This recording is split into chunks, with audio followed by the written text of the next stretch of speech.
from the OTK Demon Hunter either. Yeah, the Rush Warrior, even before this N'Zoth package was added in, I thought was at least slightly favored in the Rush Warrior's direction. Although there are, of course, certain hands from the OTK Demon Hunter that are really tough to beat. We see for DawN in the opener, Illidari Studies and Double Jump, which I'm on board with keeping. Although against Rush Warrior, it's also nice to have something like I-Beam or Chaos Strike in your back pocket to deal with things like Tempo Parade Leader, Rakara, and Playmaker. That is true. That is true. I was kind of looking at keeping the... I mean, honestly, the whole hand, I think you had an argument to keep it. Like, I guess you'd have to go coin into Warblades if you wanted to outcast the Spectral Sight on the left. And with this kind of a hand, you'd much rather go coin Skull, as is very possibly going to be the order of play. Eldrazi Cap is interesting because he can still coin it out, right? And then by the time a minion of decent size comes out, you can expect Hero Power or Chaos Strike to deal with it, but I feel it's a little bit slow. As for this pick, Philosophy at some point, because the Stelina is not going to be outcastable for a very long time, and it's just so inefficient, the stats you get for it. Same with the weapon if it's not outcast. Yeah, if Dreadlord's Bite was still a 3-3, I would make argument for it, just because it is a decent weapon. Like if you're just playing Fiery War Axe at that point, if it's not outcast, which would be pretty powerful to clear off a lot of these early minions. But it does go with the Stelina instead, which you know, is possible to be cleared from the left-hand side, but it's unlikely to go out from the right. I-Beam pickup is kind of clutch, and although it feels kind of wasteful to not get the healing here, the fact that the I-Beam will not cost 1 next turn and will take a very long time to cost 1 again, I would be in favor of just getting it down here. Possibly even the Tempo Og Merchant. It honestly is not the shape of minion that you want to swing the War Axe into from Lamby's perspective. And it challenges the Gunarg. Still disagrees though, going with Coin Hero Power, it looks like, to clear this off. Or I guess Coin Orc Merchant would also get the job done. I do like getting the Og Merchant down a lot, so halfway point from DawN, valuing the healing a little bit later on, even though it has to come post-Talented Arcanist, which is always a bit awkward because you kind of want to Arcanist with I-Beam. Maybe you can just play it for 2 mana anyway and be relatively happy, but the Playmaker coming down, huge for Lamby because he's already seen Chaos Strike. I-Beam has to be there to deal with this, and DawN does have it, but it's expensive. Yeah, I think you're kind of forced into going I-Beam plus Illidari Studies here, or not necessarily the Studies, but the I-Beam here is just too clutch because, again, with the Demon in play, they could just straight up next turn play Tent Trasher, right? And then you're facing down a huge amount of damage with very limited AoE clear, and so dealing with that while you can, very, very important. If it's Tent Trasher on DawN's mind, he could just Warblades down the 2-2 and have the left side of his hand a bit clearer, but it's not just Tent Trasher, right? It's like Rakara, even Bumper Car is kind of annoying if there's just more stuff left in play. He doesn't have Immolation Aura in hand, so I'm definitely in favor of the I-Beam. Yeah, it's really for me just about whether you want to spend your final mana on Illidari Studies, because obviously it's more mana efficient, but it means that pretty much anything that you pick cannot be outcast on this turn unless you get exactly Sigil Runner, which doesn't feel especially good anyway. Honestly, I'm kind of looking at Kurtrus here. Like, I get that Kartra is important with Spectral Sight, but having some way to actually clear the board is a big deal as well. No, I was on board with you because after having used that I-Beam, DawN's only clear potential comes from weapons here. And again, even if the Kurtrus doesn't have the immune text on it, can still be pretty useful to trade minions, especially if, like, potentially Lamby doesn't position well, puts a lower attack minion on the left and a higher attack minion on the right if they both have high health. It's something you never really play around because it happens so rarely in the matchup. Yeah. Well, with all that said and done, DawN does have the option now, actually, to just go Philosophy straight up to outcast the Spectral Sight, which is kind of interesting. It would, of course, mean that that's 2 mana spent on the turn, so he couldn't go for the Eldrazi Warblades as well. But if he is prioritizing the card draw, definitely something to consider, at least. Indeed.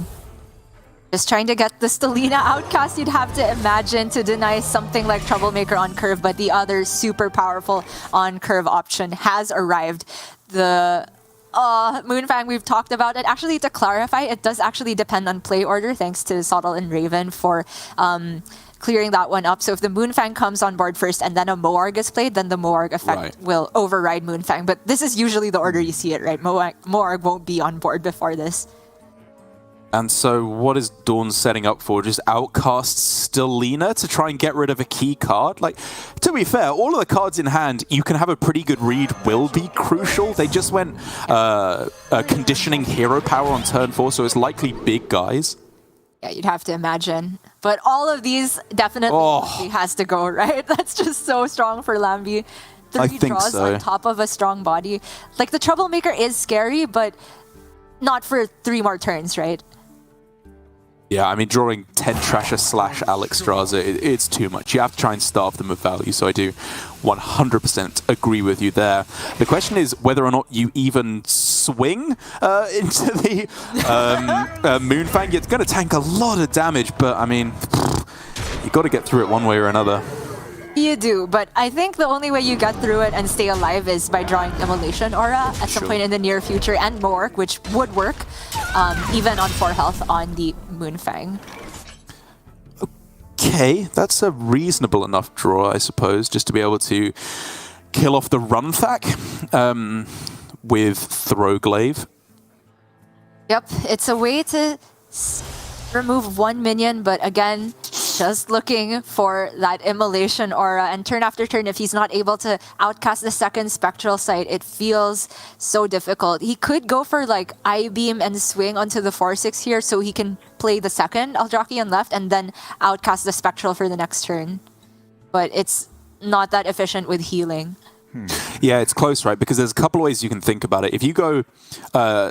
like, you have 7 mana next turn, so Aldraki, Spectral Sight, and then draw Immolation Aura is a potential, which is why I'm kind of looking at going swing, Throwglaive the Runthak, Throwglaive the Moonfang, and then I-Beam the Moonfang, just so that you then have the clear if you draw the Immolation Aura off the top. He's going with a slightly different line that you were laying out, where you bank the mana of Warblades right now, but it does leave a full health Moonfang again, which is just super scary. It's just soloing the matchup. I'm glad we highlighted this at the beginning. Yeah. And again, yes, DawN doesn't have the out for just Immolation Aura, but if he picks up Immolation with Moarg, heavily rewarded, right? So there's still a chance to get it. Spectral Sight. It's so clutch. Kinda has to be runner, you'd imagine. Il'gynoth, not what you're looking for. Philosophy is just absolutely dead. Oy, and no more mana to play them both together. If he goes for the second Spectral Sight, neither of the cards show up. Philosophy is completely dead. No way to gain health other than the swing into the 3/5, which would only net him 1 health with the hero power. And so DawN is just dead to Troublemaker. Which he knows is in hand. And to be fair to DawN, he did get about the worst Demon Hunter hand you can get. Like, he got very little removal, didn't get Skull, no Moargs to be able to clear this off. Like, it just felt super, super awkward right from the get-go. I will say that, like, Stellina as a pick overall, although it was pretty good here, I don't know if I necessarily agree with it as an option. And again, not taking Kurtrus did leave him with yet less removal. But it's so hard to judge. I'd be singing a different tune if he'd gone Spectral Sight into Skull, or Spectral Sight into the Immolation Aura that could have then cleared the board. It's very, very tough to predict. But honestly, the big story here is just the deck choice from Lamby, or the deck building choices. Yeah. We talked about how Moonfang is very powerful, and while Demon Hunter does have an interaction that can kind of override the Moonfang's card text with the buff, you still need to hit the combo pieces, and that's not even the final form of Moonfang we saw. It was just a Runthak buff. It could have gotten buffed by rank 2 conditioning, and then it doesn't even die to Moarg Immolation Aura in one fell swoop. So that card in this matchup seems absolutely premium, not just in this matchup. If there were other control warriors hanging about, I'd imagine against Libram Paladin, still pretty good. And Lamby's super rewarded for that build, because honestly the rest of his hand was just not doing very much. Yep, doing a whole bunch of nothing. And so now lambyseries left with Rogue and the Druid. Kind of interesting matchups. I don't think have any strong targets on either side. You know, we could argue that the Demon Hunter is still an underdog in both these matches, given that Rogue, we have seen more and more, I think, as players get more adept with the Rogue, they feel more confident against OTK Demon Hunter. The Druid, again, is a bit of a questionable matchup at that point, because Demon Hunter, again, does have all those removal options that make it very, very easy to deal with should you find them. But it is going to be Druid against Warrior that we see now, a match that obviously went the way of the Warrior for high 3 in the previous series, but that came pretty much purely off the hands of Coin Ogremantzer, which I do not believe is available to DawN. So this could be a very different story. Absolutely. Not that the Warrior has 0 game without the Ogremancers. They do still have, of course, Samuro and Crab Rider bumper card to an extent. If you're able to land a hand buff or an early parade leader, can take good trades. But the thing is, it's so hard to deal with Soul of the Forest in particular. Similarly, Pride's Fury, if that comes down and you don't have a giant Samuro, there's almost no answer for the mana available to Warrior at that point in the game. So I do think Token Druid actually has a pretty favorable matchup here. I agree. I do think that it's a bit of a tough one for the Warrior to overcome. The development in the early game, as we talk about the two facets that you need to hit as a tempo deck against Token Druid, you need to develop early and you need to have removal options afterwards, because very often, no matter how much you develop in the starting turns, 7 Glowflies on turn 4 is still too much for you to deal with as any reasonable tempo deck. So having Samuro afterwards is a big deal. Being able to buff a War Maul to be able to go for some strong value trades early on is obviously a big deal, but overall, I do 100% agree that it's tough to get that much development or that much removal for Rush Warrior to keep up. But in terms of the options that we're looking for in the starting hand, I do think that going for the full Samuro game plan is maybe not your best option. Just going for the development at the start is still your first port of call.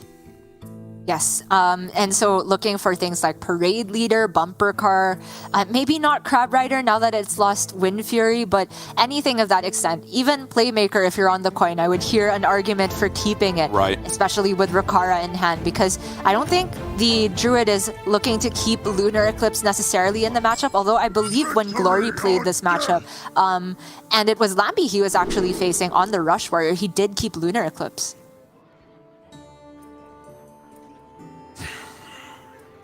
Resizing Pouch is an interesting card because it's obviously very powerful playing it on turn 1 if you are looking specifically for Lightning Bloom Innovate. I do agree in this instance, though, that it is just more important to find the card draw. He has the Glowfly, and even if he had the Lightning Bloom, which he even had as an option to just straight up keep, it's never really what you're looking for, because card draw to juice that up more is more important. But on the other side, DawN with Gnarg and Bumper Car is looking premium, even keeping the Run Thack as well. Which is pretty surprising. That feels a little bit ambitious to me, because if you do have, for example, Samuro in the opening hand, that's not the end-all be-all. You still need to have Conditioning or potentially Run Thack or Parade Leader to buff it to actually be able to kill a Glowfly board. But without Samuro, the Run Thack feels really slow, and I don't even know if it will have anything to rush into, or by the time it does have something to rush into, there will be 6 other somethings that stick to the board, and I'm not necessarily convinced by this. What to do? Wow, Tempo Panther. Not something, if I'm honest, I expected to see here from Lamby. You know, it gets ahead on board so that if we do see Bumper Car or Parade Leader, it's clearly the point of it to try and keep a clearer board. But with Gibbling in hand and Fungal, you're incentivized to keep an extra spell in hand, obviously, to get an extra Glowfly. But it's just really good with Gibbling to finish a big buff turn. It's true. Oh, looks like we're... Well, based on seeing Lamby's camera not moving, I feel like the disconnect might be on DawN's end of things, but we'll get some confirmation on that a little bit later. I do agree with you that if there is a reason for playing the 3-2, it's to deny Tempo Parade Leader, Rakara, Playmaker, all these very threatening things. But we'll see if Lamby is able to kind of recoup that lost spell value with the Fungal, which is very likely to get the full 3 spells. And maybe by turn 5 still get close to a full suite if he just doesn't need the Gibberling at all. Damn. Again, unfortunate to see these connection issues, as it did look like, and will continue to be, a very interesting game as things carry on here. This Tempo 2-3 line is not something I've specifically seen against Rush Warrior, or against most decks really as Token Druid, you generally don't go for these tempo options, even if it's just to clear the board. But it could honestly be the winning line here for Lamby, to deny Parade Leader on 2, to deny the bumper car after that. It has big repercussions all the way across the game. Yeah, it's huge that he gets it online the turn before the weapon wakes up as well. So gets that value trade, and yes, DawN can swing over it or trade a 1/1 into it. But by that point, the window for Parade Leader to become instantly game-winning has mostly closed. I really hope that DawN's connection issues should be fine. Yeah, not entirely sure what is causing these, as it looks like... Oh no, it's still just lambyseries turn. I thought we were stuck between turns here, as he is frantically typing. You'd have to imagine to an admin as... I don't know, honestly, it kind of feels like it might be on lambyseries side. Oh, going back to caster cams, it appears as well. Whatever it is, hopefully we will get it sorted out in the nick of time to make sure we can carry on with this series, because again, outside of that, lambyseries I think was in a good spot. The tempo lines from DawN in that series that looked pretty good. Coin Runthak is still powerful. I do just wonder if it's enough development to keep up though against a full suite of Glowflies. Yeah, I'm not necessarily sure if it would have been the full 7 from Lamby, and also that turn 4 for Lamby wasn't super straightforward because he had Bloom in hand. It's not Vate, so it's not the ideal way to play Glowfly, but we'll see first what DawN goes for here on his turn 3. Honestly, double Parade Leader looks kind of tempting to me here.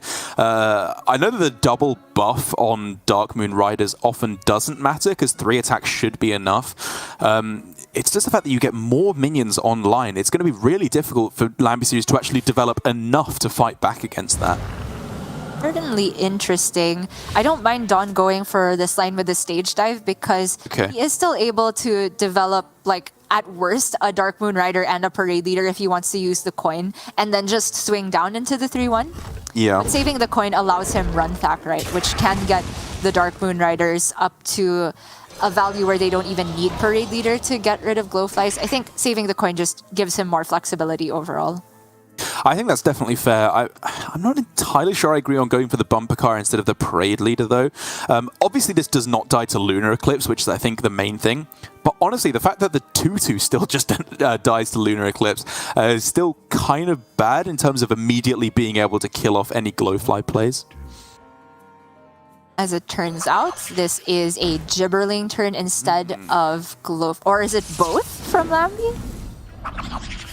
I feel like, yeah, both is a bit wasteful, isn't it? Oh my gosh, another Fungal Fortunes. I was going to say, leading Glowfly instead of... Sorry, leading Gibberling instead of Glowfly often feels like you starve whichever second one gets left in your hand of resources, because you need a lot of spells to make Glowfly good and Gibberling. But with one Fungal in hand and picking up another, Lamby kind of has to have his cake and eat it, and he picks up a buff to end the turn. That's a big deal. Very powerful turn for lambyseries. Of course, overloaded for 2 for next turn, so Glowfly is not available as an immediate follow-up, but just going fungal. Like, he's getting to the point in terms of his mana development where he can go Glowfly plus buff on the same turn. If he picks up Lightning Bloom, maybe he can go Glowfly, Bloom, Pride's Fury, or Soul of the Forest all in one turn. But for DawN now, he is going for the most robust response he possibly can, and he does have a pretty bloomin' good one here, to be fair. The way this works out with the 1/1s not being buffed, though, is just a bit awkward, because he wants to go for Playmaker and all the 1/1s, so he's taking an interim turn to buff them up first. Just clearing off 3 minions here? It's a little scary. It's certainly greedy, but I quite like this line because he knows Lamby's overloaded, and so the best buff spell he could play is just another Power of the Wild, barring, of course, another Innervate, another Lightning Bloom, which is kind of tough to have to put them on having that combination of cards. And so I think just the 3 2/2s on board are fine. I also like that DawN trades the Runthak into the 1/1, so he creates this health breakpoint where it's not easy for just the Gibberlings to kill it off. And now the Dark Moon Riders have 2 attack even without Parade Leader, and when they're copied with Playmaker next turn, that's 4 minions of trading power with the Playmaker body. Oh man, this is looking close as well. lambyseries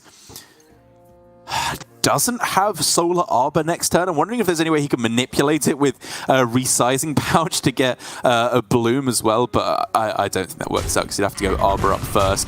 And in the end, it looks like he's committing to the triple trade into the Runthak. DawN decisively winning this early game skirmish and just needs to close this one out. Oh, this is such an interesting turn now, though, because honestly, even if there's nothing to trade into, Playmaker with the Dark Moon tokens is kind of strong for a strong, like, proactive board development. But with the conditioning, he can get even more health on these. He could go for, like, a double Parade Leader turn. If he wants to set up lethal, is there? No, I don't think it's too early to do that. But even if it's, like, Parade Leader, Dark Moon, that's quite strong, right? Especially having seen one lunar eclipse. What now? Yeah, I mean, I'm definitely looking at the lines that just involve going as wide on board with minions that don't rush, right, on this turn. Because I think you can go for that next turn. That's the follow-up response. You want to make preemptively develop your minions that obviously cannot rush is the important part here. So difficult because you can kind of just say that attack on my minions doesn't matter if I'm planning to clear a Glowfly turn the very next turn, and so you could just say conditioning instead, but then you're only able to play one real 2-drop and then the Gnarg after that. Wow, he's going tempo Playmaker instead. I think that's fine. These are just not dead because he's seen one lunar eclipse, so he's kind of preloading not the most minions on board, but durable stats and making sure that the Dark Moon Riders can still multiply, which is the most important part of getting the Playmaker on board. What are we looking at here? Like, you pretty much, well, sorry, you know 100% if you just go Solar Arbor up, that is cleared. The 2 1/1 Riders in hand alone deal with that. So for lambyseries, kind of needs to find something more impressive, but by the same metric, if you just go Glowfly, you know that that is then going to be cleared conversely. So there's really nothing that can be done here, I think, to stick aboard. It's just about setting up for stronger plays later. To be fair, the clear for the Glowfly board is a bit expensive. It takes a lot of tokens, but then, 2 in hand plus the ones regenerated by Bumper Car plus this conditioning, and now Crab Rider for DawN. Oh man, Lamby gets 0 minions at the end of this turn. Yeah, I think this one's just over. The fact that all these Dark Moon Riders get to VT as well is absolutely massive. Conditioning is backbreaking. So you go Crab Rider, and that already is clearing 3 minions. Here for a good time. Here for a good time. Yeah, you can go about it however you want here. As long as you're clearing off the entire board, taking as many value trades as you can. Again, even just pushing the damage phase is pretty relevant with the 8 that you get from Parade Leader and the Playmaker as well. I mean, it's been said time and again, if you're able to stick Playmaker onto the board, then you just win as Rush Warrior. When you get Playmaker plus Parade Leader, be done. And even though this does allow triple Arbor up on this turn, right? You can go Solar Arbor, Vape, Bloom, Bloom, Arbor, which is absurdly powerful, of course. You would, of course, need to clear the board in some way, which that does not offer. So the best you can find would be double Thorn Growth and then Solar Arbor, I guess, or just single Arbor up after that. Maybe. What if he goes like Vate and then guess the way to look for second resizing pouch? I'm trying to think. Baron Geddon, is that something he can get with his mana? Okay. Maybe. Yeah. That's where Honestly, my head's at. That is a much better out than I was offering, so I like where your head's at. But he doesn't hit the second pouch, so not happening here. Baron Geddon's a 7/7 now, Pog. It is. It's strictly better. The one time it was played against me, I instantly won because it just damaged my opponent's face and then I wicked stabbed them. Well, he is going for your taunt line, which, to be fair, a lot of these minions cannot value trade them. And he gets the Soul of the Forest down. Pretty relevant, but 2 more totems in hand, have something. Tokens in hand, have something to say about that. Yeah, they are not going to be here for a long time, these riders, as they are going to be sacrificing themselves in time after time. The worst thing is for Lamby that even though he's able to stick a board, I guess, here, he doesn't even have mana to go Arbor up next turn because he is double overloaded thanks to the double Bloom. And I think DawN here still can clear off pretty much everything. Or is it even just lethal without even having to worry about that? Yeah, I think it is. I guess he just wants to trade away 8-1 so he can create more space. So he can get the double riders of this last one, yeah? Is it not literally just lethal if you went face with that 8-1? Was it? How could you get face though? Well, you trade the 5-2 into one of them and then, play another rush to trade that one in. Did you only need 1 board space at that point? Sorry, I wasn't... Yeah, I mean, again, there's a lot going on. It's difficult to keep track of which have rush, which can attack face, but I do think there was a lethal possibility.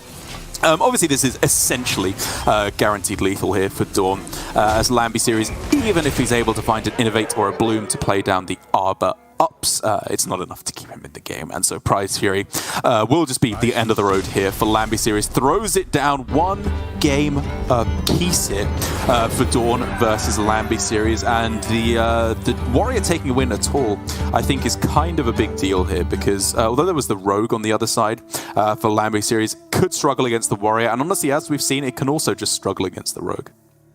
Yeah, that is very true. Big win there for DawN, because I did think that the Warrior was looking a little bit rough against that Token Druid. And now Lamby, I'm not really sure what his Token Druid has to prey on necessarily from the other side, because DawN, we've already kind of established that Rogue is a good matchup, although when I kind of decided that, it felt like it started losing, at least from high threes attempts at it against Token Druid. But there's also that OTK Demon Hunter, where I think Token Druid has a pretty decent chance, but time and again, Demon Hunter players have been able to clutch it out. They have. It's still just looking like a very strong deck. It felt like the best deck in last hero standing. I will say we saw a lot of sweeps, or maybe I won't say the best, but at least the most sweepable, because there are very few counters to it once you lock out a Priest with its infamous Elucia play to just win the game on the spot.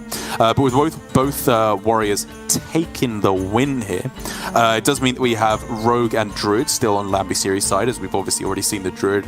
Demon Hunter and Rogue left on DawN's side, and it's going to be the Rogue against the Demon Hunter as our next game, a matchup that players still have a raging debate on. Although as time goes on, it kind of feels like the players thinking one thing and me saying the other thing on the casting desk, as while you and I have been historically saying that the Demon Hunter does feel like it has a good matchup against the Rogue, again, Rogue play is just getting better and better as weeks go on and more players get more acquainted with the deck, and I do think overall we will see the win rate rise drastically in Rogue versus Demon Hunter.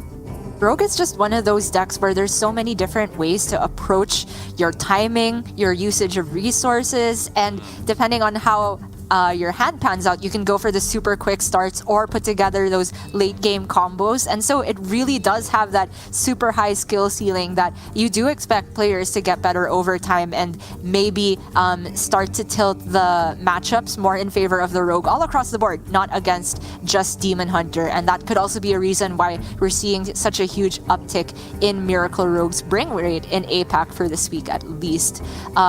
In terms of how to play against Demon Hunter, the more I play the matchup from the Rogue's perspective, I feel like the more it's centered on Kazakus in particular. Just getting that down into the golems feels like game plan A through M, and then N to Z is about trying to get like a good neophyte turn. Yeah, and then Alpha is Octobot online at the start of the game. That's also a very powerful game plan. I could work my way through until I run out after like beta in the Greek alphabet, so I'll stop there. But in terms of the overall game plan, I do absolutely agree. I think that some of the other things that we see in terms of players developing is obviously the timing of Neophyte, as you say. And I was at first a proponent for tempo Neophyte, just get it down at the start, push some damage. But as time goes on, I most surely see the error of my ways and realize that saving Neophyte for the skull turns, the OTK turns, the clear turns later on is much, much more impactful. And so just looking for Octobot, Foxy Fraud, Mancrit, Kazakus, even Field Contact in the starting hand feels a lot more like it as, well, both players actually end up with a pretty mediocre hand here. Oh, DawN says kind of a disaster seeing Il'gynoth in the opener. You're kind of just praying, oh my gosh, don't let me draw Skull. Don't let me draw Skull for a long time until it's able to be outcast from the top. But it's also getting to the point where, like, even if he's on 6 mana onward, if he has to start the turn with a Spectral Sight, for example, then the Skull comes at an awkward point, still can't be outcast. For me, I'm just surprised to see DawN throw away Double Jump because it's kind of been established as a pretty good keep in Demon Hunter. Although if you look at ladder stats, it's not actually in the top 4 to 5 for Demon Hunter in any matchup. Yeah, I definitely don't hate getting rid of it. Again, every time you see it, there's that inherent anti-synergy, right? Where you want to draw cards that you can't outcast on that turn. And so you have to wait until they go all the way over to the left-hand side of your hand, which is still valid as a game plan, but not exactly what you're looking for. Foxy Fraud is a premium pickup, though, for lambyseries, as he opted to not go Tempo Vanessa last turn. He is most certainly doing it now as he gets himself Chaos Strike, one of the best cards that you can get from Demon Hunter, as it just slightly ups the amount of burst damage that you can push at the end. Interesting options, and Lamby ends on the Biscuit. Flame Strike pretty much useless here. It's just between Biscuit and Font, really. And I do like the Biscuit because that kind of allows him, with the mana banked, to go for some type of Alex combo with Tenwu without having to discount them both with Octobot. And that breakpoint is something that DawN will not be aware of, not necessarily going to play around that health total that he needs to be safe from. So could come in clutch a bit later. For now, DawN is just going to take a semi-clear turn with the Throw Glaives. Yep, I am okay with this line. It does, of course, have a little bit more synergy in clearing some bigger minions with Moarg or Arcanist later on. But these minions are pretty threatening in their own right immediately, so you want to deal with them while you can. And Biscuit finding its best friend in Field Contact, pretty much the reason why you keep it, or why you would pick it, sorry, in any matchup. And with Field Contact, Foxy Step, there is a very powerful turn coming together here for Lamby. Oh yes, and that's going into, from what his perspective, could still be a coin Skull turn from DawN, because he did keep this left-hand Illidari Studies, which could potentially be Outcast Skull from how Lamby sees it. But we see that the Skull is in a disastrous position here. There is no way DawN can get that Outcast because of the Il'gynoth blocking its way. Yikes.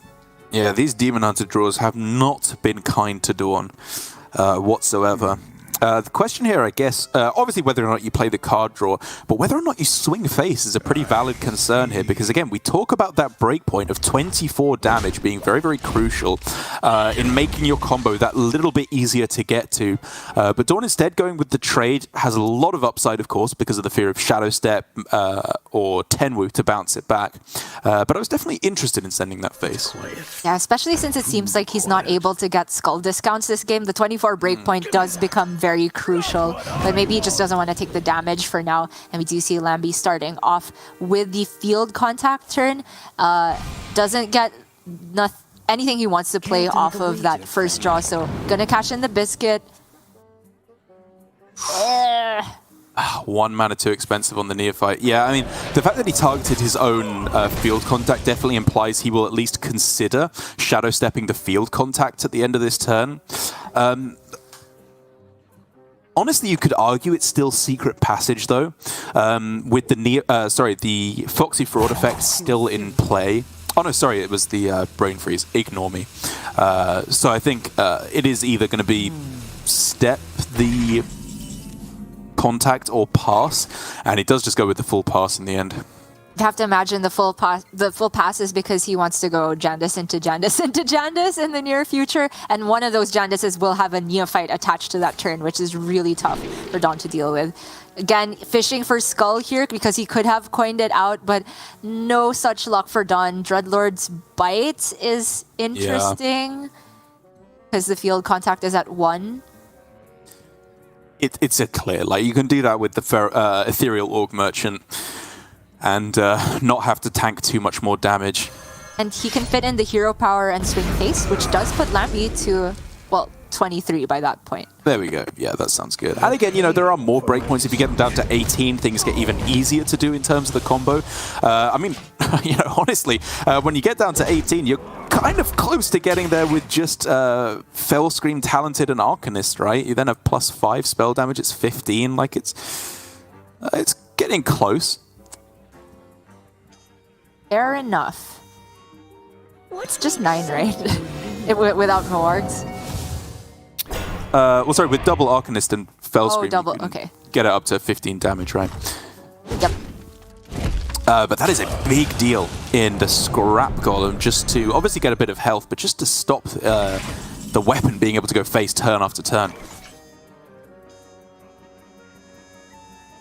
Oh man, if the philosophy could copy Il'gynoth, for example, that would make the deck really broken, but you could like go for Fell Scream Arcanist on one turn and then the other pair with the Il'gynoth the next turn. It just doesn't work that way though, so I'm honestly thinking DawN has to go for an Outcast Skull. Needs card draw stat. Yeah, as am I. If he can go Skull into Raging Fell Screamer and Moarg, and he can then play the Fell Screamer next turn, stay alive, maybe tempo out one of the Fell Scream blasts. He's very much still in this game. He does not need to outcast his Skull to get the combo, as he has most of the combo pieces already in hand. You hit the nail on the head with the Raging Fell Screamer there. Because he doesn't get discounts, that's one way to get the combo online a turn sooner, bank the mana on the Moarg. It's very painful looking at this board though, so it looks like DawN is going to go for a clear instead. Lamby did not go for any mind games here, more health on the bigger minion, and he does go up to a relatively safe health total. To me, the painful part of this turn is not the face tanking, but the fact that he had to float 3 mana. It means he has a chance to outcast the Skull, though. Yeah. Okay, Tenwo is an interesting top deck here, because Lamby could, of course, opt for the line of double Jandis on this turn, and save the Shadow Step if he'd rather. I mean, he could still... sorry, yeah, he could go for that line. Or he could go for the Neophyte on this turn and step the Jandis back. It's obviously less power on the board, quite significantly less, but I think disrupting every turn is a big deal. Yeah, this is a key turn where he still hasn't seen Skull, and then he's already seen 1 Fell Scream Blast, right? So it's got that double effect of making the Skull harder for DawN to play and the removal turn harder. And we see that because the next draw was double jump, DawN still wouldn't have been able to outcast the Skull, but it potentially was a dumpable card there, like I-Beam off the top, and Lamby could have disrupted that outcast Skull with this Cult Neophyte. Right, well, here we go. We're talking about the kind of hands that can win DawN the game. Raging Fell Screamer into Moarg with the Immolation Aura to buy him an extra turn is exactly what you are looking for here. Absolutely critical draw. Because even if the Cult Neophyte is replayed, Fell Screamer Immolation Aura is still available, and then you just got lethal in a couple turns' time. True. The only question is, does the Immolation Aura buy him another turn? And I'm inclined to say yes, because he has Philosophy, so he can actually use 1 Moarg.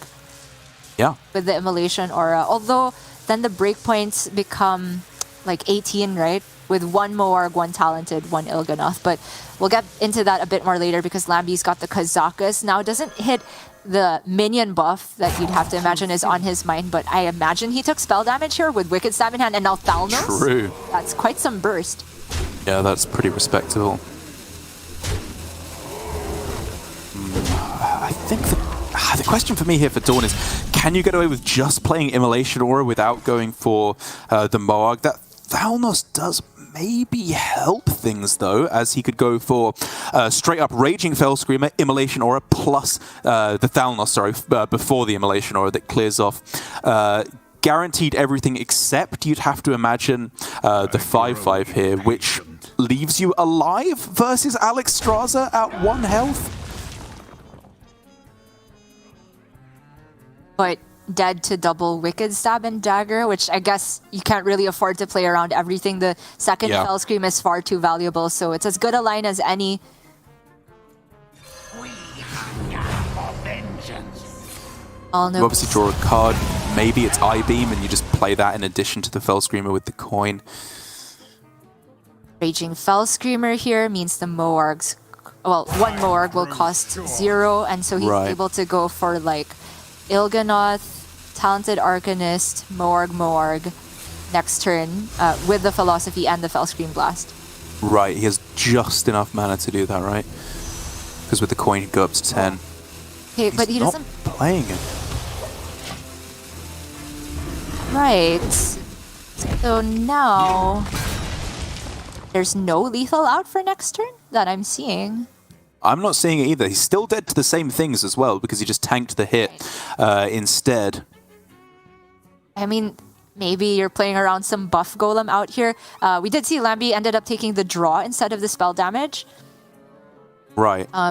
Doesn't actually help his breakpoints, whatever, so the draw is probably just better in this situation to help him potentially find second Wicked Stab, which is still not actually lethal because he doesn't have mana to play the Thalnos with both Wicked Stabs. Yeah, I mean, if he wants to go for pure lethal outs, it should be just the Wicked Stab. Sorry, the Secret Passage in addition to the Wicked Stab here. Looking for, of course, that second Wicked Stab. Oh, but front-loading the damage is always scary because if he doesn't hit it, DawN could go for an I-Beam turn instead and delay, and then Lamby has to kind of start from scratch. Oh, Brain Freeze, he misses. One more chance, he can kill him with draw. Thalnos. 1 in 6 for second stab. That's still good. Okay, that's still good. Yeah, that's still very effective here. We see that DawN did not have lethal even if this Neophyte came down, but the coin has been in hand this entire time.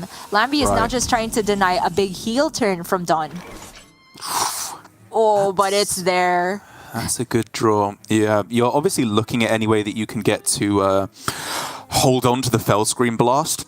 And so maybe it's... I think just I-Beam with a Moarg and... Yeah, Philosophy as well. Might have to play 2 Moargs because then Alex Breakpoint is not safe if you only heal for 6 and leave an Og Merchant on board. Yeah, I guess you don't have the read that they don't have Alex either, right? Because he was just looking for lethal. He would have been one off with Alex. And for DawN, it's crucial that he has played 1 Talented Arcanist already and the Thalnos. He still has Ethereal Og Merchant, so he doesn't need necessarily like 2 Moargs in a single turn to deal lethal. And he also has 1 Moarg left in his deck, so I think it's safe to use 2 with an I-Beam here. It just means that he has to see a little bit more cards from his deck, which he can with the Skull in hand, just trying to stay alive versus potential Alex this turn. Yeah, and this will heal for the full 12, so we will be able to stay alive for another turn here, getting really, really close. But lambyseries, of course, still just has a very robust game plan based on board control. The next card was the Wicked Stab, and Lamby is losing his mind at seeing that. Yeah. All right. Well, he knows now. 2 Moargs used. With a Philosophy played, he can be certain there's another one in hand. But he also knows that there's been 0 discounts this game. Not from Fellscreamer, not from Skull. And that there is also only the 1 Fellscream Blast left. Oh, Raz. And Earth Elemental. I mean, I think the game plan is still the same. You go for another Jandis, you play it again, you go Brain Freeze, Prize Plunder to clear the board. Let's make something real. Okay, DawN has a top deck for lethal here, which is exactly second Moarg. Sorry, I guess 4th by this point, counting the Philosophies.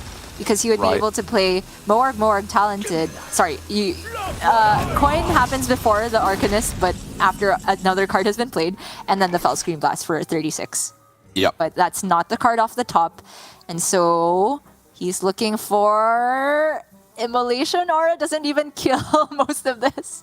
Yeah, like you'd have to imagine as well that lambyseries will have put the illusion on the derailed coaster rather than the Griffin, because as you said, exactly the Immolation Aura is pretty much the only thing that you're afraid of here. Illidari studies to find. I don't think there's anything that can keep you alive for the turn. No real strong board clears available. Yeah, I'm not seeing it. Skull can pull Immolation Aura and Moarg. Does that ever do enough? No, the Earth Elemental still just on board by then. And he doesn't even hit the aura. Moog, I-beam, stay alive. Yeah, Does that even stay alive? I don't know. Yeah, I think you might just still be dead at that point. Arcanist Moarg I-beam is... and healing. Yeah. Yeah, I mean, whether or not it was intentional as well, it's actually just really good positioning from lambyseries, because the Divine Shield next to the Earth Elemental makes it really, really tough to actually clear those minions off effectively as well.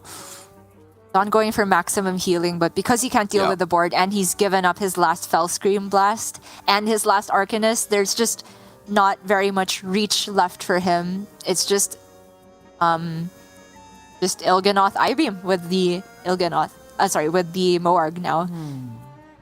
Lamby well out of range, whether he wants to approach this by just clearing the board and fatiguing DawN, or like developing after he gets rid of the Moarg, because DawN's also just out of removal. It's a win. Yeah, I think Mancrit Golem just looks super strong, right? You have the chance of immediately getting Mancrit consumed by hatred. And even if you miss, it's fine. Yeah, you can trade the Coaster and Og Merchant into the Moarg if he likes. The only thing he's thinking about is if he hasn't kept perfect track, which it can sometimes be difficult to do with all the generated cards and philosophies. How do I stay above 24 guaranteed? And with this taunt in the way, all he has to do is not face tank a minion here. Yeah, I mean, arguably it's correct to go for like Org Merchant on your taunt, right? I would even hear out if you could clear off the 1-3, just because then it's difficult to clear it off and then go face at the end to get lethal. But I think because of the weapon intact, if they have 24, they're going to have 25 because they can just swing in with the weapon. But either way, now we are looking at, of course, a clear turn for DawN to have any real chance. But even as I say it, I realize how far-fetched that truly sounds. That's right. He has one Ethereal Og Merchant and Eldrazi Warblades as his last two cards. So Og Merchant, even if, like, well, he can get it right now if he wants with the Skull, but even in the world where he had infinite mana this turn, there's just nothing he can do. Demons. Yep, no extra ways to generate, as of course, double jump only draws outcast cards from your deck rather than generating them. And so DawN thinks for a while, lambyseries thinks for a while, and in the end he realizes nothing doing here. And lambyseries 2-1 up again, if we haven't reminded you enough of the stakes at play here. lambyseries, if he loses, relegated out of Grandmasters. If he wins, safe to come back for another season. And DawN, while he's a little bit further up, if he loses here, things are still looking bad for him. We've seen high 3 go down, which, you know, as macabre as it may be, is good news for DawN because he wants other players to fall down closer to the bottom. But if lambyseries win and Tom 60229 wins as well, it's not a good outcome for DawN overall. Definitely not. And there's also, don't forget, Chonsu in this mix because he did lose his series a while ago, and that means that he's only able to watch these outcomes of players. And if everybody gets a lot of wins, with high 3 having taken a loss, I think that means Chonsu is safe. I'm not entirely sure now. But because it's Lamby or DawN having to take one of them down is a big deal for Chonsu. It's only Tom and either of these players we see right now that have the chance of really climbing from this point.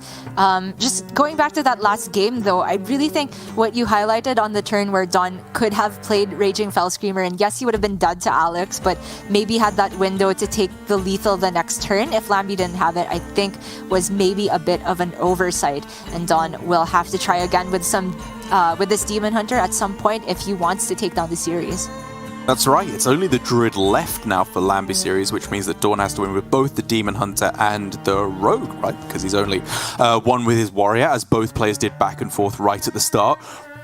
I would argue that these are still two good matchups versus Druid, if only slightly, for the Demon Hunter. But this little tech for DawN could take what is already a pretty good matchup to be a very good matchup, I would argue. Animated Broomstick is going to be premium if you're able to stick a lot of minions, to play a lot of minions, I should say, and then rush them all in without having to stick them around for a turn. It is, I would still argue, pretty dependent on Octobot to get enough mana available to actually make use of Broomstick in the early game. But if it just means that if you do hit those kind of hands with Octobot and draw a whole bunch with field contact, there's just no way out for the Token Druid. Yeah, absolutely. The Broomstick in exchange for one Og Merchant, I think, is a plus overall for this matchup for sure. And it means that with the Octobot discounts, you don't need to necessarily rely on drawing Brain Freeze or Price Plunder off of the field contact turn. Just any minion that can come down with Broomstick will often trade with these Glowflies favorably. And of course, there's still just the double Neophytes to try and delay Fungal Fortunes or Glowfly itself. And then there's Kazakus that can get 1-cost Golems that actually do a lot in the matchup if you can get the buffs on a ton of minions. The 5 costs are also really good if you can shoot 2 minions. There's just so many tools in the Rogue arsenal to try and pick apart the Druid. There are, but in the face of all that, the Token Druid can just scream at the top of its lungs, tree, tree, tree, play the Glowfly, play the Gibbling, neither of which actually are trees, for what it's worth, and get ahead way before the Rogue can get online. You are dependent, of course, on getting ahead as the Rogue, having those responsive answers, and lambyseries, I think, still in with a good shot to take this series and secure himself, at least for another day, even if not yet for another series, for another season of Grandmasters, if he gets the win. But a fantastic starting hand for him here. Nature Studies into the Fungal Fortunes is premium. And even having a little more card draw with a Guess the Weight does not hurt. And on DawN's side, he does have the Neophyte, which is a big plus, but this is a hand that's just screaming, Foxy Fraud, please. He needs combo activators, and Foxy does let him activate the combo and play one of the cards cheaper. Oh my god, he did it! Oh, wow. Well, I mean, now I'm pretty tempted by Foxy Vanessa, right? Nature Studies is a good card. It is. And it so happens that if you go Neophyte this turn, like, DawN doesn't necessarily have the read on there being Fungal Fortunes and Guess the Weight. I'd say Fungal is reasonably likely if they start Guess the Weight, but it so happens that if he had gone Neophyte, Lamby could just go Guess and then Fungal the next turn, and then the Neophyte effect feels a little bit wasted by then. But having discarded the Gibberling is such a big deal, and now the Neophyte comes down post Fungal Fortunes to deny something like Bloom Glowfly, and DawN gets so far ahead on board. Oh, just look at all of this. Premium cards being found. Nature Studies, Runed Orb, even Wicked Stab, if it just clears off one minion, can be a huge deal. All DawN needs to do is make sure he doesn't run out of value so that he can keep up this offensive on the board, and he should be fine.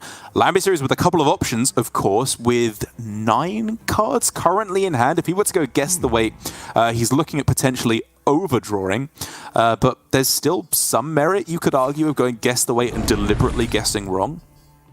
I was certainly looking at that. I don't mind the Panther here either. The one thing I think was the trap he could have fallen into is Thorn Growth on that turn, because that's actually his best board development. And he has this double Bloom hand with the Arbor up. So we could see some fireworks next turn, and having the taunts buffed is a huge deal to make sure he's not just dying then. It's also just praying no Shadow Step, no Tenwu on this Neophyte, because if that happens, Lamby can pretty much just pack it up. Hey. You know what? I was kind of interested in that Plagiarize. Like, I know that the Glowfly or whatever you're going to get off of them is not very valuable, but if they go Coin, Innovate, Bloom on that turn, those are great cards to find if you hit any kind of card draw.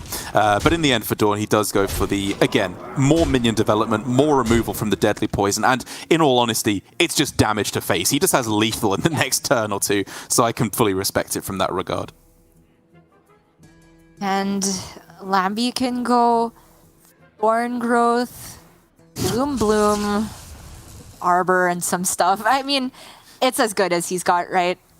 For him to have any chance in this game, it would have to be Bloom, Bloom, Bloom, Bloom, Bloom, Bloom, Bloom, Bloom, Bloom, and then have a trillion mana to work with to try and pull it back. Because outside of that, it's not happening. Wait, one sec. Mark of the... You can play the Mark and the Arbor up this turn, right? Yes. Is that better than just going Infestation, though? Like, I have no you get an idea. extra 1/2 in your hand, which costs 1 mana. But yeah, even then, I think it's probably better. don't know if having more health on the taunt gives him break points, but I agree going wide is probably his best chance to, I mean, if not stay alive this turn, have a way back into the game overall. But yeah, DawN's hand is just pure burn. It really is, and in terms of sizing this up, if you go Wicked Stab, you then have 13 damage available as I count it, which is a little short, so you're probably looking at some kind of a trade plan. Yep, I still do like one stab onto a 4/4, but because he has 3 mana remaining, might as well deadly to get rid of a 3/3. Then I suppose at least the Neophyte goes into a 4/3. He's also aware that Lamby is like giga overloaded this turn, so maybe he doesn't even have to take many trades at all. Yeah, that's very arguable as well. I think no matter how you slice it here, we know it, DawN knows it, it's a very, very good spot for him indeed, and there is going to be very little that lambyseries can do, if anything, to pull this one back. So he will already, I would imagine, have his sights set on trying to 3-0 that Demon Hunter. He's already beaten it twice, just needs to beat it once more with his Druid. And that's not as tall of an order as I may have originally thought, because while Demon Hunter does have immolation auras, they don't get to them that quickly in the game, or not as quickly as the Druid can get to 2 board states on average, whether that's Gibberling or the Glowfly Swarm. It's just an interesting matchup to talk about as a whole, because there's also Throwglaive thrown into the mix there. There's also the possibility for Demon Hunter to tempo out Moargs if they feel like they've starved the Druid of enough resources by then. And then there's also the fact that the breakpoints of Immolation Aura with Talented Arcanist / Moarg kind of get through both a Pride's Fury buff and a Soul of the Forest buff. Yep, very, very good point. And now to round things out, it is just the one final game. lambyseries again, if we do see him relegate out, for what it's worth, does have the potential to qualify through, given that he's had a good season so far in the Masters Tours, which is always cool to see our Grandmasters still trying their best in the Masters Tour events. So for DawN here, it's arguably even a more important win here for him, just to stave off that threat, because again, for DawN, even if he does manage to avoid relegation for this season, which looks fairly likely at the moment that he will, his mental game, I think, is going to be struggling probably at this point. It's another season where he's just right on the cusp of being relegated, which, if anything, can't do a lot for your self-esteem as a Hearthstone player. And let's not forget, last season, DawN had to end up relegating constant practice partner and teammate Flurry just to stay alive. That is really the toughest way for either of them to have to go out. So I do hope that DawN will be on his best mental fortitude here. We don't actually have the camera on him for this series, so can't quite tell how his reactions are. But you know what? If that makes him more comfortable, then that is okay. Yeah, I think it's probably for the best. I'm imagining right now that his head has twisted 360 degrees around. He's so tense at this point. DawN, actually a vampire, turns out. Yeah, a vampire or an owl, still undecided. But for Lamby, not the best hand that you could start off with, of course, lacking card draw, lacking Gibberling, lacking Glowfly. A single draw of Guess the Way or Fungal could sort out all of his problems, but for the moment, it's looking like the kind of hand that Demon Hunter can deal with very easily.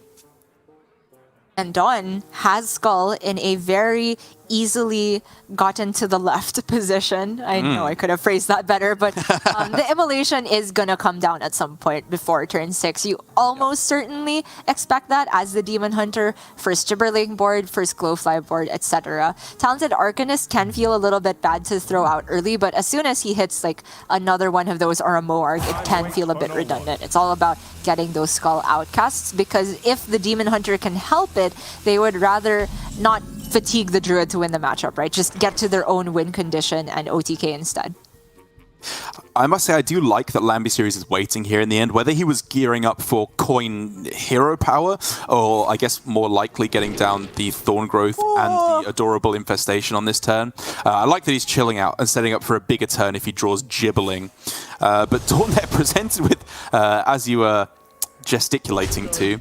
Another skull, which looked pretty good, but in the end, going for Kurtrus, I think is pretty good recognition of the situation he's in. One skull should probably be enough.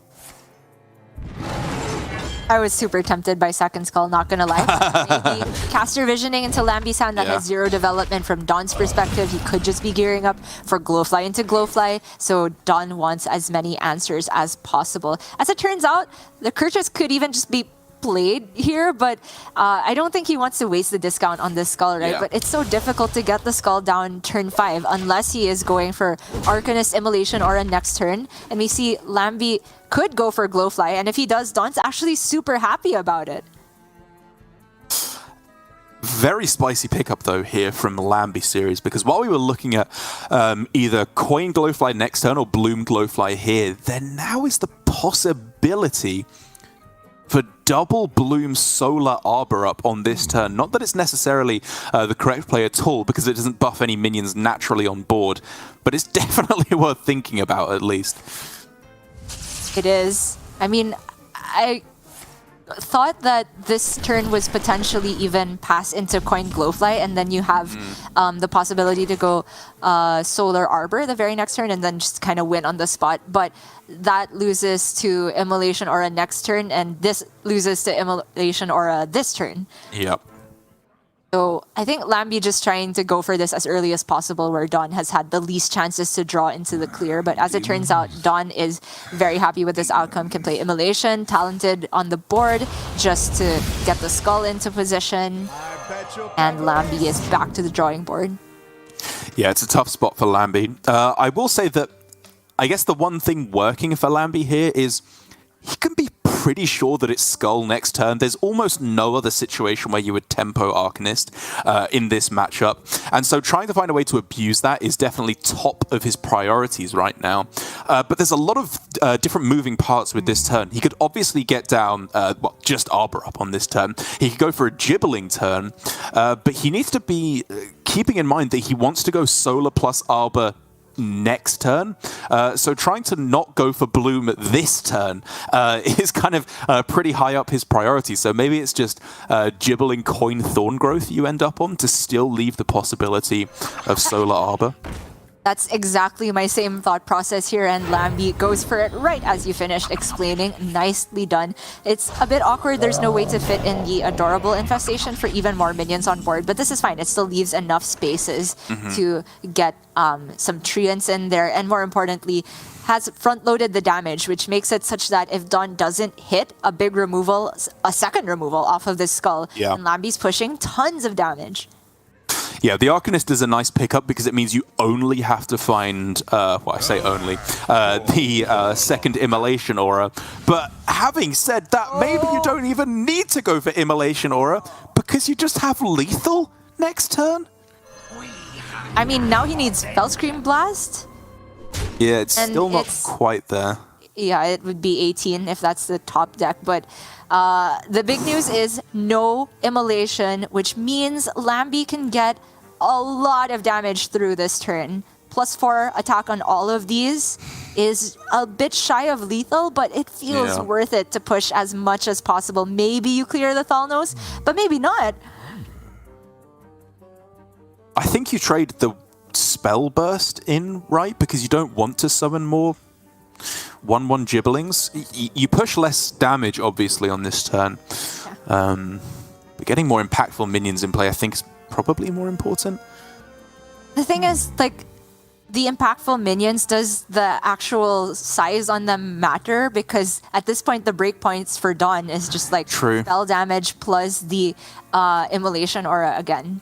Yeah. Right, so one additional health on a couple more minions maybe doesn't matter, but then you can make the same argument for pushing more face damage now. If there's healing for DawN, then there's healing. So many different iterations that DawN could have. I was looking at pushing more immediate face damage to maybe be able to get there against a Fellscream Blast partial clear.